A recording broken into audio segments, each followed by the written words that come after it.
What if I told you that what you imagine for yourself could come true?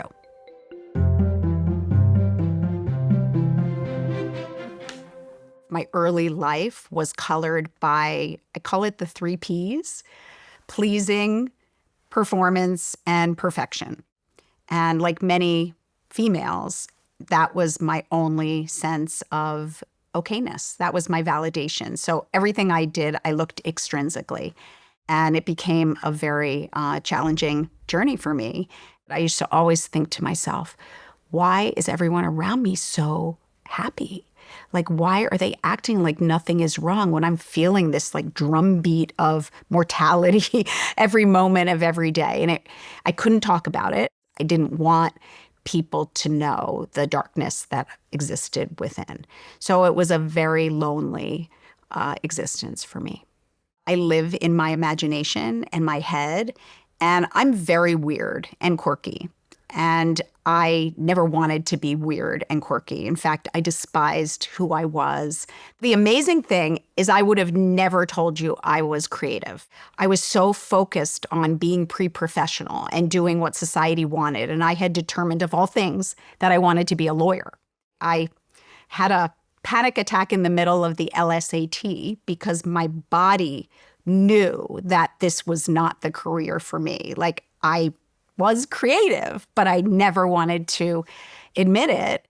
And I ended up getting an investment banking job, and I gradually began to fall further into an existential depression. And I was becoming more and more despondent to the point where I almost couldn't get out of bed to go to work. And finally, I had said, I can't do this anymore. And it was at that point I had a boyfriend, Doug, and Doug was the one who said, Melissa, there is another path. We can do something together.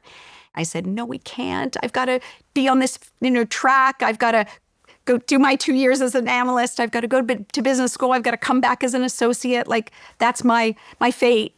And he said, no, it isn't. So we went away for a fateful weekend, and we just brainstormed, what can we do that will get us out of bed each morning? And we immediately said, making things for children.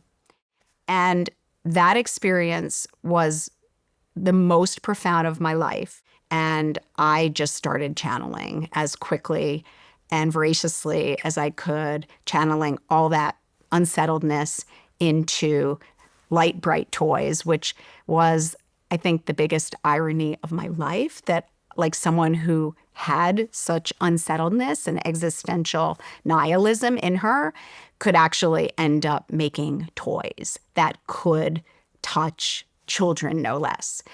And once I was able to take that part of me and channel it into something beautiful and joyful and light that I could give to a child and see them light up through it, the circle of meaning was complete, and I felt like I could breathe for the very first time. In the journey of Melissa and Doug, I was absolutely able to heal my inner child. I think the only time I felt joy as a child was when I was in my imagination, because anything was possible.